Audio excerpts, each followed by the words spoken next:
BBC প্রবাহে আপনাদের সবাইকে স্বাগত জানাচ্ছি। আমি শারমিন রমা। শুরুতেই দেখে নেব আজ কি থাকছে। অনিশ্চয়তায় ইরান যুক্তরাষ্ট্র আলোচনা, জেনেভায় যাচ্ছে না কোনো পক্ষই।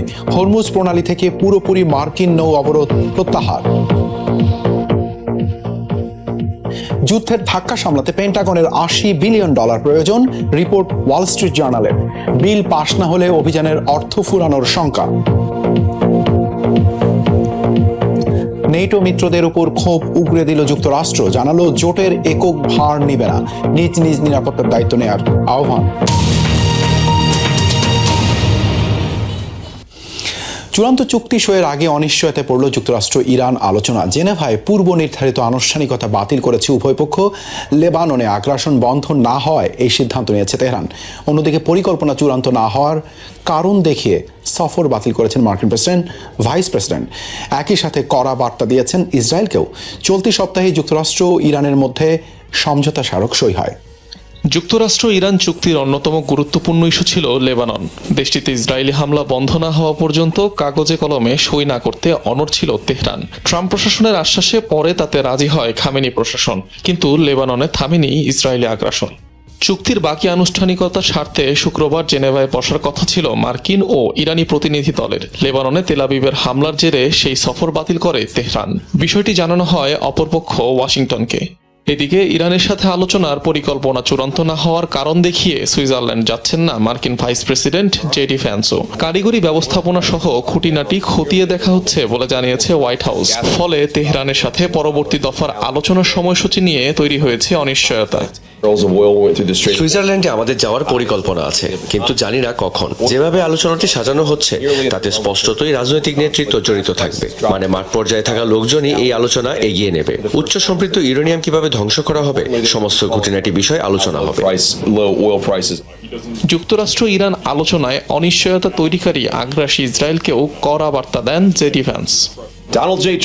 নেতানিয়াহুর মন্ত্রিসভায় কিছু লোক আছে যারা প্রকাশ্যে এই চুক্তির সমালোচনা করেছেন এবং কিছু ক্ষেত্রে মার্কিন প্রেসিডেন্টকে ব্যক্তিগত আক্রমণ করেছেন। তাদের প্রতি আমার বার্তা, ডোনাল্ড ট্রাম্পই এই মুহূর্তে সমগ্র বিশ্বের একমাত্র রাষ্ট্রপ্রধান যিনি ইসরায়েলের প্রতি সহানুভূতিশীল। গত 3 মাসে আপনাদের মাতৃভূমিকে রক্ষা করা 2/3 অস্ত্রই আমেরিকানদের হাতে নির্মিত এবং আমেরিকান করদাতাদের টাকায় তৈরি। বৃহস্পতিবার যুক্তরাষ্ট্র ইরান সমঝোতা স্মারকে স্বাক্ষর করেন দুদেশের প্রেসিডেন্টরা। ভার্চুয়ালি স্বাক্ষরিত হওয়ায় কোনো দেশের কর্মকর্তারাই মুখোমুখি বসে আর চুক্তি সই করবেন না। তবে সুইজারল্যান্ডের জেনেভায় শুরু হওয়ার কথা ছিল চূড়ান্ত চুক্তির জন্য আলোচনা, যেখানে আলোচনা হবে তেহরানের পারমাণবিক কর্মসূচির ভবিষ্যৎ নিয়ে। 60 দিনের ওই আলোচনার শুরুর দিনে যোগ দেওয়ার কথা ছিল মার্কিন ভাইস প্রেসিডেন্টের। ইরানের ওপর থেকে নৌ অবরোধ পুরোপুরি তুলে নিয়েছে যুক্তরাষ্ট্র। মার্কিন ভাইস প্রেসিডেন্ট জেডি ভান্স দিয়েছেন এই ঘোষণা। জানান ইরানের বন্দরমুখী জাহাজ চলাচলে আর কোনো বাধা নেই। একই সাথে সচল হয়েছে হরমুজ প্রণালীও। ইরানের সুপ্রিম ন্যাশনাল সিকিউরিটি কাউন্সিলের এক বিবৃতিতে বলা হয়, তেহরান ওয়াশিংটন সমঝোতা স্মারক অনুযায়ী হরমুজ প্রণালী দিয়ে জাহাজ পারাপারে দ্রুত অনুমোদনের ব্যবস্থা করবে দেশটির পারস্য উপসাগর প্রণালী কর্তৃপক্ষ। বিবৃতিতে আরও বলা হয়, ইসলামাবাদ সমঝোতা স্মারকের আওতায় পরিচালিত হবে মাইন অপসারণের কার্যক্রম। তবে জাহাজগুলোকে কর্তৃপক্ষ নির্ধারিত পথ ও সময়সূচি অনুসরণের পরামর্শ দেওয়া হয়েছে। এর আগে মার্কিন সেন্টকম জানায়, হরমুজ প্রণালীতে সামুদ্রিক নিরাপত্তা হুমকির মাত্রা কমিয়ে মধ্যম পর্যায়ে আনা হয়েছে। যুক্তরাষ্ট্রের হুমকি উপেক্ষা করেই লেবাননে অব্যাহত ইসরায়েলের হামলা। বৃহস্পতিবারই প্রাণ হারায় কমপক্ষে 16 জন। দক্ষিণ লেবাননের নাবাতি এলাকা সবচেয়ে ক্ষতিগ্রস্ত। স্থানীয় গণমাধ্যমের খবর, মধ্যরাতের পর অঞ্চলটিতে ব্যাপক হামলা শুরু করে ইসরায়েলিরা। একই দিন ইসরায়েলি আগ্রাসনের শিকার হয় কেফার রেমান, জেবাদিন শহরও। ইরান যুক্তরাষ্ট্রের সমঝোতা স্মারকে লেবাননে যুদ্ধবিরতিও অন্তর্ভুক্ত রয়েছে।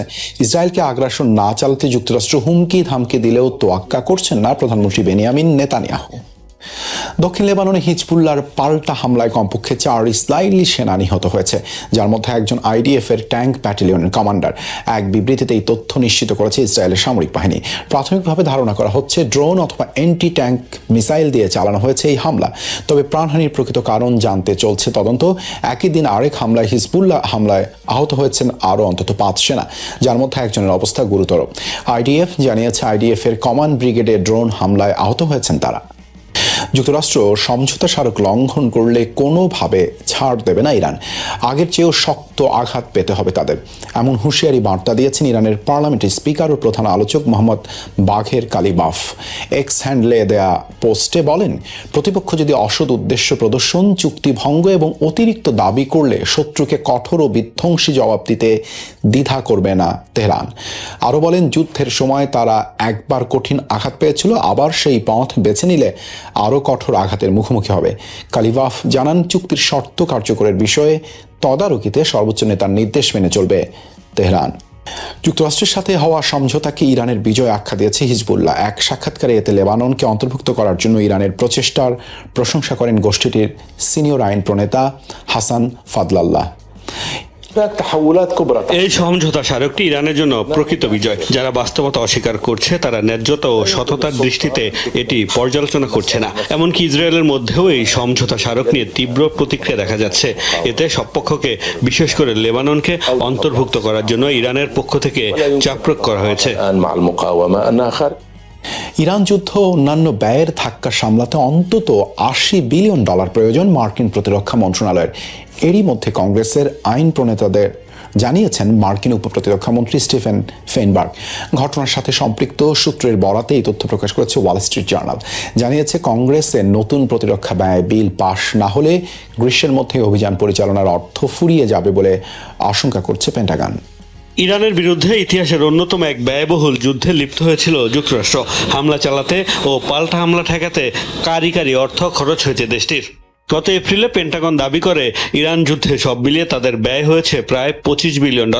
যদিও তাদের এই হিসাব নিয়ে রয়েছে মতভেদ। প্রতিরক্ষা বিভাগ অতিরিক্ত তহবিল হিসেবে আগের মাসেই কংগ্রেসের কাছে $200 বিলিয়ন চাওয়ায় অনেকেরই ধারণা ইরান যুদ্ধের সামগ্রিক ব্যয় আরও বেশি। বিশ্লেষকদের মত, দেশটির অর্থনীতিতে এই যুদ্ধের প্রভাবে ক্ষতির পরিমাণ হতে পারে $1 ট্রিলিয়ন।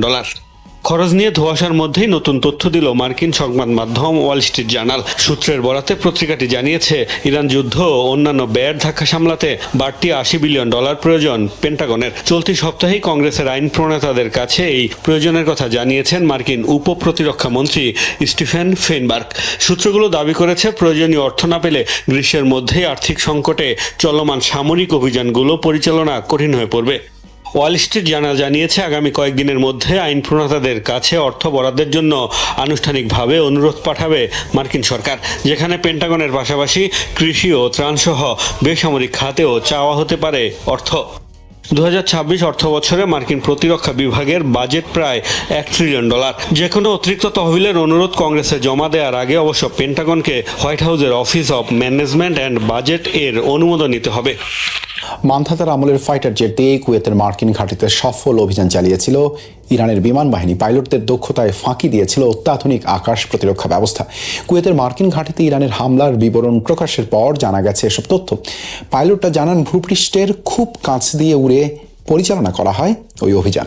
একের পর এক বিস্ফোরণে প্রকম্পিত কুয়েতে অবস্থিত মার্কিন বিমান ঘাঁটি বুহেরি ইরানের বিমান বাহিনীর হামলায় হয় এই ধ্বংসযজ্ঞ।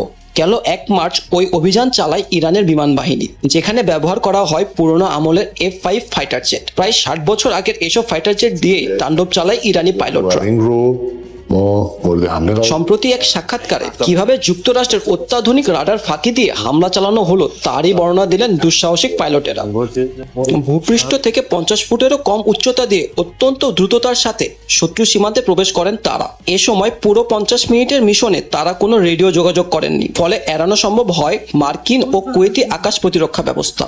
ইরানের ফেলা বোমাতে যুক্তরাষ্ট্রের সামরিক ঘাঁটির বিভিন্ন স্থাপনা তছনছ হয়ে যায়। এই হামলায় গাইডেড মিসাইলের বদলে ব্যবহার করা হয় ফ্রি ফল বোমা। তাতে ধ্বংস হয়ে যায় মার্কিন ঘাঁটির মূল রাডার সহ বেশ কয়েকটি সামরিক বিমান। আমরা যখন আমেরিকার বুহেরিং ঘাঁটিতে হামলা চালাই, দৃশ্যটা ছিল অবিশ্বাস্য। মনে হচ্ছিল যেন আল্লাহ আমাদের এক একটি বোমাকে অলৌকিকভাবে অনেকগুলো বোমায় পরিণত করে দিয়েছেন। আগুনের সেই ভয়াবহতা এতই মারাত্মক ছিল যে আমাদের চোখের সামনেই শত্রু সেনাদের কয়েকটি হেলিকপ্টার দাউ দাউ করে জ্বলছিল আর একের পর এক বিকট শব্দে বিস্ফোরিত হচ্ছিল। অভিযান শেষে ইরানি ফাইটার জেটগুলো ফিরে আসার সময় তাদের পিছনে 3টি F-15E স্ট্রাইক ঈগল, কিন্তু ইরানি পাইলটদের নিখুঁত যুদ্ধ কৌশল আর বিভ্রান্তিকর ফাঁদে পড়ে যায় কুয়েতি প্রতিরক্ষা বাহিনী, আর ভুলবশত নিজেদেরই 3টি F-15 বিমান গুলি করে ধ্বংস করে। পুরো এলাকায় চরম বিশৃঙ্খলা শুরু হয়ে যায় এবং তারা এলোপাতাড়ি আকাশের বিভিন্ন দিকে মিসাইল ছুটছিল। ওরা নিজেরাই বুঝতে পারছিল না যে ওদের উপর আসলে কোথা থেকে আঘাত আসছে। সঙ্গত কারণে এসব যুদ্ধবিমানের পাইলটদের পরিচয় গোপন রাখা হয়। F-5 এর প্রথম ব্যবহার হয় 1964 সালে। ঘন্টায় প্রায় 1700 কিলোমিটার বেগে ছুটতে পারে এই আকাশযানটি। আকারে ছোট এবং ওজনে হালকা হওয়ায় আকাশের দিক পরিবর্তনে এটি বেশ পারদর্শী। ফাইটার জেটটিতে রয়েছে 20 মিলিমিটারের দুটি বিধ্বংসী অটোমেটিক কামান। মিসাইল ও বোমা বহনের জন্য রয়েছে 60টি শক্তিশালী হার্ড পয়েন্ট। ইরান যুদ্ধে সহায়তা না পাওয়ার ক্ষোভে ইউরোপীয় মিত্রদের তুলোধুনো করলেন মার্কিন যুদ্ধমন্ত্রী পিট হেগসেথ। ব্রাসেলসের নেটো সম্মেলনে যোগ দিয়ে জানান, যুক্তরাষ্ট্র আর এককভাবে জোটের ভার বহন করতে চায় না। অঞ্চলটিতে মার্কিন সামরিক উপস্থিতি নিয়ে 6 মাসের পর্যালোচনার ঘোষণাও দিয়েছেন তিনি। ইউরোপকেই নিজ নিরাপত্তার দায়িত্ব নেওয়ার আহ্বান জানিয়েছেন হেগসেথ। কয়েক দশক ধরে ইউরোপের নিরাপত্তার প্রধান ভরসা ছিল যুক্তরাষ্ট্র।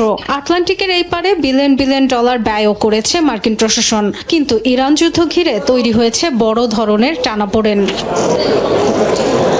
যুক্তরাষ্ট্রের অভিযোগ, প্রয়োজনের সময় তাদের পাশে দাঁড়ায়নি ইউরোপ, ব্যবহার করতে দেয়নি ঘাঁটি কিংবা বন্দর। সেই ক্ষোভই এবার ন্যাটো সম্মেলনে উগরে দিলেন মার্কিন যুদ্ধমন্ত্রী পিট হেগসেথ। প্রেসিডেন্ট শুধু চেয়েছিলেন ইউরোপের ঘাঁটি থেকে আমাদের যুদ্ধবিমান উড্ডয়ন করতে পারবে, আমাদের জাহাজ বন্দর ব্যবহার করতে পারবে, কিন্তু অনেক মিত্রদেশ না বলেছে, আইনি জটিলতার অজুহাত দিয়েছে, প্রকাশ্যে সমালোচনাও করেছে। এটা লজ্জাজনক। তারা আমাদের সেনাদের ঝুঁকির মধ্যে ফেলেছে। হেগসেথের অভিযোগ, মূল লক্ষ্য থেকে সরে গেছে ন্যাটো। এমন পরিস্থিতিতে অঞ্চলটিতে মার্কিন সেনা মোতায়েন ও সামরিক উপস্থিতি নিয়ে 6 মাসের পর্যালোচনার ঘোষণা দিয়েছেন মার্কিন যুদ্ধমন্ত্রী। ইউরোপীয় দেশগুলোকেই নিজেদের নিরাপত্তার দায়িত্ব নেওয়ার আহ্বান জানিয়েছেন তিনি। ন্যাটো 1.0 ছিল যুদ্ধের জন্য প্রস্তুত সামরিক জোট। স্নায়ুযুদ্ধ শেষ হওয়ার পর সেই চেতনা হারিয়ে যেতে শুরু করে।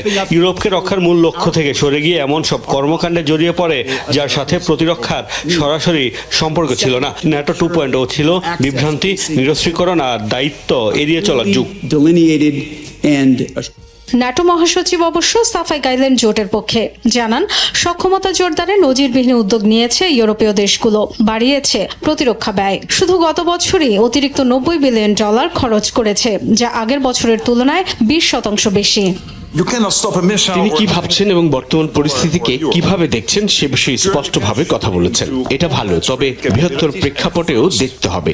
জোটের সদস্যরা প্রতিরক্ষায় বিপুল বিনিয়োগ করছে। ন্যাটো বর্তমানে তার ইতিহাসের সবচেয়ে বড় রূপান্তরের মধ্য দিয়ে যাচ্ছে, যাকে ন্যাটো 3.0 বলছে।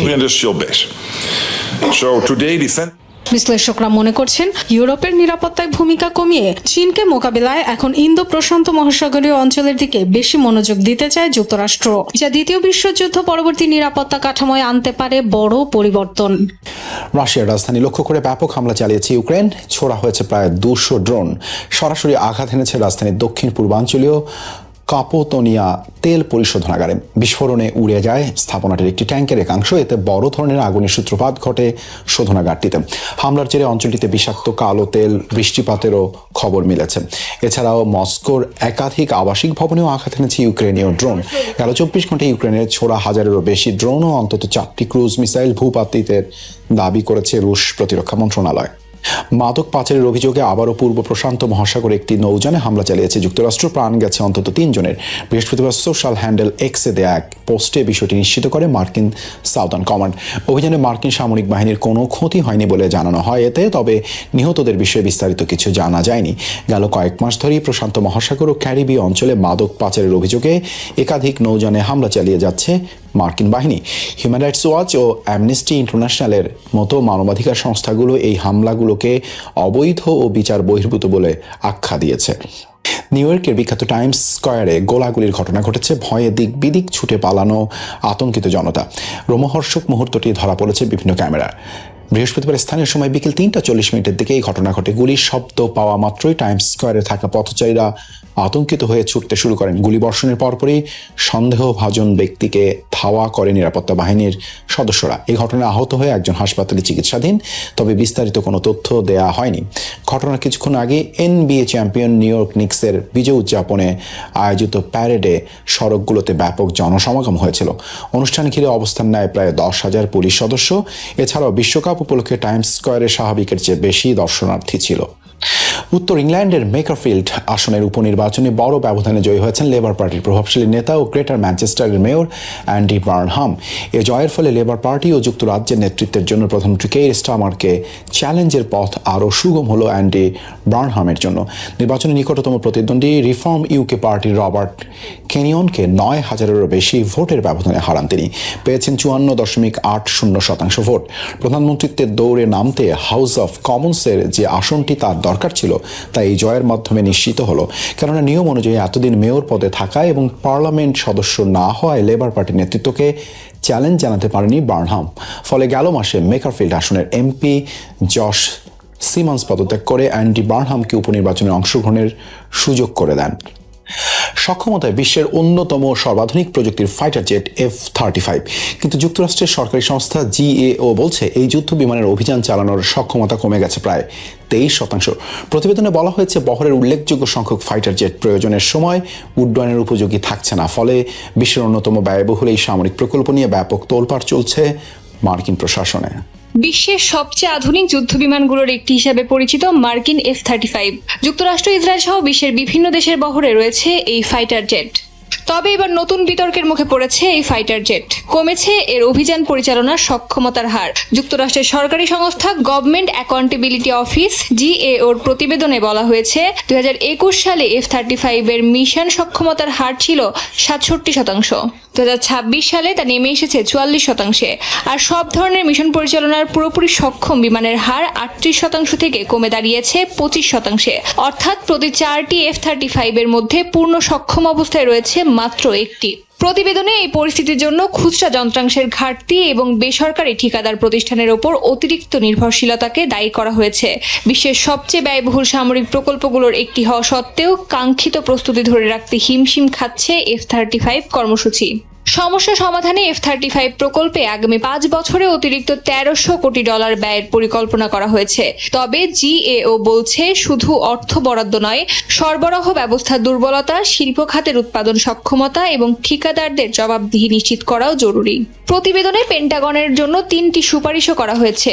এর মধ্যে রয়েছে ঝুঁকি মোকাবেলার পরিকল্পনা জোরদার করা, ঠিকাদারদের কর্মদক্ষতার সাথে প্রণোদনা ও শাস্তির ব্যবস্থা যুক্ত করা এবং চুক্তি বাস্তবায়নে আরও কার্যকর মান নিয়ন্ত্রণ ব্যবস্থা গড়ে তোলা। তবে সর্বাধুনিক প্রযুক্তির এই যুদ্ধবিমান বহরের প্রস্তুতি সক্ষমতার দুর্বলতা এখন পেন্টাগনের জন্য নতুন উদ্বেগের কারণ হয়ে উঠেছে। প্রতিবেদন প্রকাশের পর ব্যাপক সমালোচনার মুখে পড়েছে এই কর্মসূচি। 5 মাসের ব্যবধানে আবারও বন্দুক হামলার শিকার নাইজারের বৃহত্তম বিমানবন্দর। বৃহস্পতিবার এয়ারপোর্টটিতে বন্দুক দিয়ে এলোপাতাড়ি গুলি চালায় জঙ্গি গোষ্ঠী জিনিমের বেশ কয়েকজন অস্ত্রধারী। এসব হামলা পাল্টা হামলায় প্রাণ গেছে কমপক্ষে 35 জনের। কর্তৃপক্ষ জানিয়েছে নিহতদের মধ্যে 22 জন হামলাকারী, 11 সেনা ও 2 বেসামরিক নাগরিক রয়েছেন। হামলার দায় স্বীকার করেছে আল কায়েদা ঘনিষ্ঠ গোষ্ঠী JNIM। ঘটনাস্থল থেকে আটক করা হয় 20 সন্দেহভাজনকে। জব্দ করা হয় RPG লঞ্চার, AK-47 রাইফেল, বিস্ফোরক গ্রেনেড সহ ভারী অস্ত্র ও সরঞ্জাম। জানুয়ারিতেও জঙ্গি গোষ্ঠীটির হামলার শিকার হয় দিউরি হামানি আন্তর্জাতিক বিমানবন্দর। জাপানের টোকিওর একটি 4তলা প্রাইমারি স্কুলে অগ্নিকাণ্ডের ঘটনা ঘটেছে। ভবনটি থেকে উদ্ধার করা হয়েছে প্রায় 300 শিক্ষার্থী ও শিক্ষককে। এখন পর্যন্ত কোনো হতাহতের খবর পাওয়া যায়নি। শুক্রবার স্থানীয় সময় সকালে স্কুল ভবনের সবচেয়ে উপরতলার একটি মিউজিক রুমের পাশ থেকে আগুনের সূত্রপাত হয়। খবর পেয়ে দ্রুত ঘটনাস্থলে যায় ফায়ার সার্ভিস ও উদ্ধারকারী দলের সদস্যরা। এ সময় স্কুলের ভেতরে আটকে পড়াদের উদ্ধার করে নিরাপদ স্থানে নেওয়া হয়। পরে কয়েক ঘন্টার চেষ্টায় নিয়ন্ত্রণে আনা হয় আগুন। অগ্নিকাণ্ডের কারণ এখনও অজানা, তদন্ত করছে কর্তৃপক্ষ। স্থানীয় নির্বাচনে ক্ষমতাসীন লেবার পার্টির ভরাডুবির দায়ে অনেকদিন ধরেই চাপে আছেন ব্রিটিশ প্রধানমন্ত্রী কিয়ার স্টারমার। মাঝে পরিস্থিতি কিছুটা শান্ত হলেও মেকারফিল্ড আসনের উপনির্বাচন বদলে দিয়েছে সমীকরণ। নির্বাচনে 9,000-এর বেশি ভোটে জিতে ফের প্রধানমন্ত্রী হওয়ার আলোচনায় অ্যান্ডি বার্নহাম। 2024 সালের নির্বাচনে লেবার পার্টিকে জিতিয়ে স্টারমার প্রধানমন্ত্রী হলেও সময়ের সঙ্গে তার জনপ্রিয়তা কমতে শুরু করে। গত 2 বছরেরও কম সময়ে পদত্যাগ করেন সরকারের 20 মন্ত্রী, যাদের প্রায় অর্ধেকেই স্টারমারের নেতৃত্বে অনাস্থা প্রকাশ করেন। তবে সব সীমা অতিক্রম করে গত মে মাসে স্টারমারের নেতৃত্বে লেবার পার্টি স্থানীয় ও আঞ্চলিক নির্বাচনে ভরাডুবির পর জোরালো হয় স্টারমারের পদত্যাগের দাবি। সেই দাবির মুখেই পদত্যাগ করেন স্বাস্থ্যমন্ত্রী ওয়েস স্ট্রেটিং। গুঞ্জন রটে তিনিই হতে যাচ্ছেন ব্রিটেনের পরবর্তী প্রধানমন্ত্রী। তবে সেই সমীকরণ বদলে গেছে মেকারফিল্ড উপনির্বাচনে বার্নহামের বড় জয়ে। মে মাসে মেকারফিল্ড আসন থেকে লেবারের সাবেক এমপি জশ সাইমন্স পদত্যাগ করলে উপনির্বাচনে জিতে পার্লামেন্টে ফেরেন বার্নহাম। এতেই খুলে যায় বার্নহামের প্রধানমন্ত্রীত্বের দরজা। নির্বাচনে জয় তুলে প্রধানমন্ত্রীর পদে লড়াইয়ের আভাসও দিয়ে রেখেছেন বার্নহাম। বিজয়ী বক্তব্যে বার্নহাম বলেন, সবাই জানে দেশের রাজনীতি ঠিকভাবে কাজ করছে না। দেশ যেখানে থাকার কথা ছিল সেখানে নেই। আজকেই হয়তো পরিবর্তনের সূচনা হতে পারে। আমি সর্বোচ্চ চেষ্টা করব যাতে মেকারফিল্ড দেশের প্রয়োজনীয় পরিবর্তনের প্রতীক হয়ে ওঠে। যুক্তরাজ্যের রাজনৈতিক প্রথা অনুযায়ী পার্লামেন্টের সদস্যরাই দলের নতুন নেতা নির্বাচন করেন। সেই লড়াইয়ে এবার নামতে যাচ্ছেন বার্নহাম, যেখানে স্টারমারের চেয়েও জনপ্রিয়তায় বেশ এগিয়ে তিনি। সম্প্রতি প্রকাশিত ইপসোসের জরিপ বলছে স্টারমারের 12% বিপরীতে 25% ব্রিটিশ নাগরিক বার্নহামকে প্রধানমন্ত্রী হিসেবে দেখতে চান।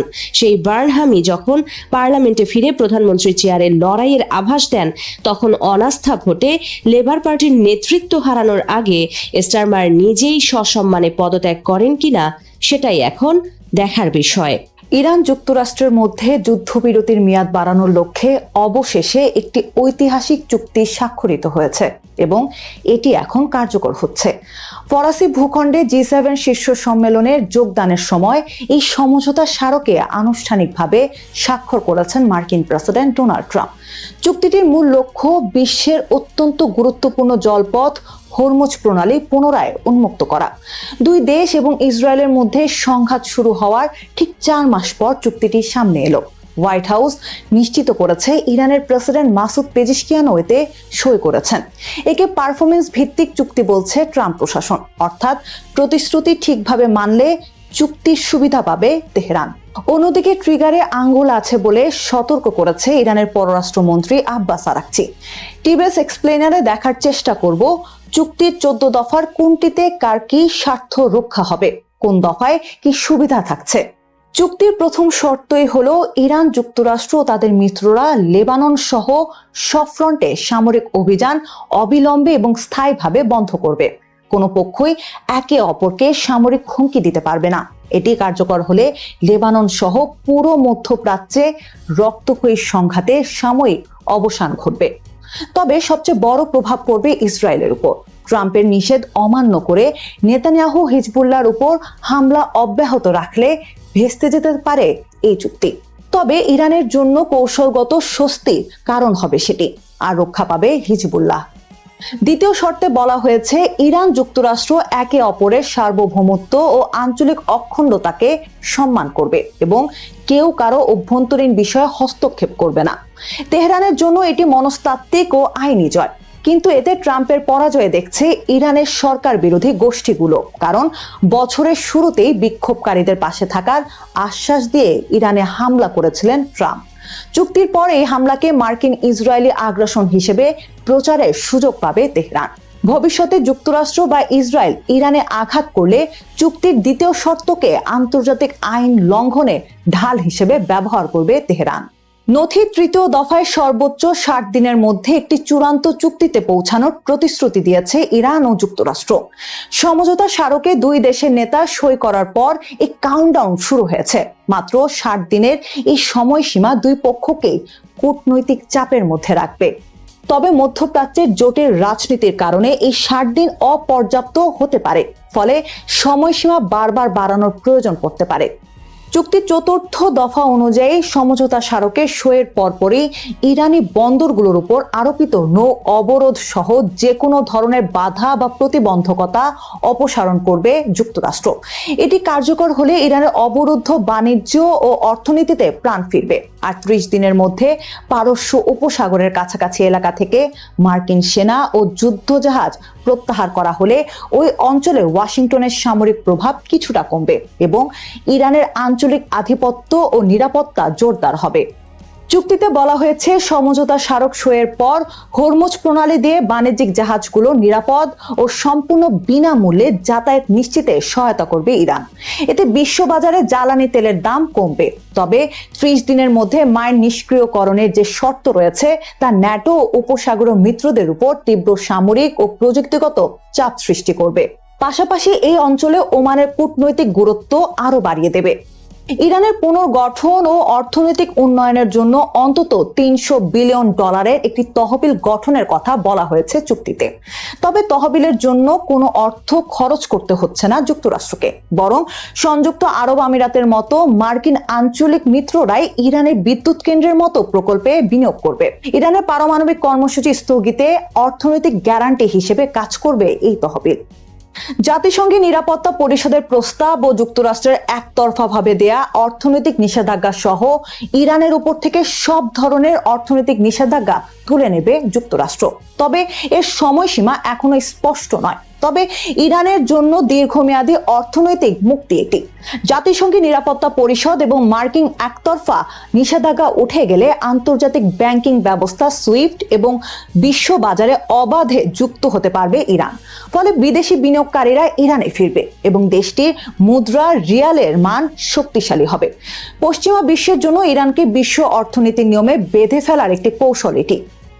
ইরানের উপর অর্থনৈতিক নিষেধাজ্ঞা তুলে নেওয়ার বিপরীতে পারমাণবিক অস্ত্র তৈরি থেকে বিরত থাকার প্রতিশ্রুতি দিচ্ছে ইরান। ইউরেনিয়ামের ঘনত্ব কমাতে কাজ করবে আন্তর্জাতিক পরমাণু শক্তি সংস্থা IAEA।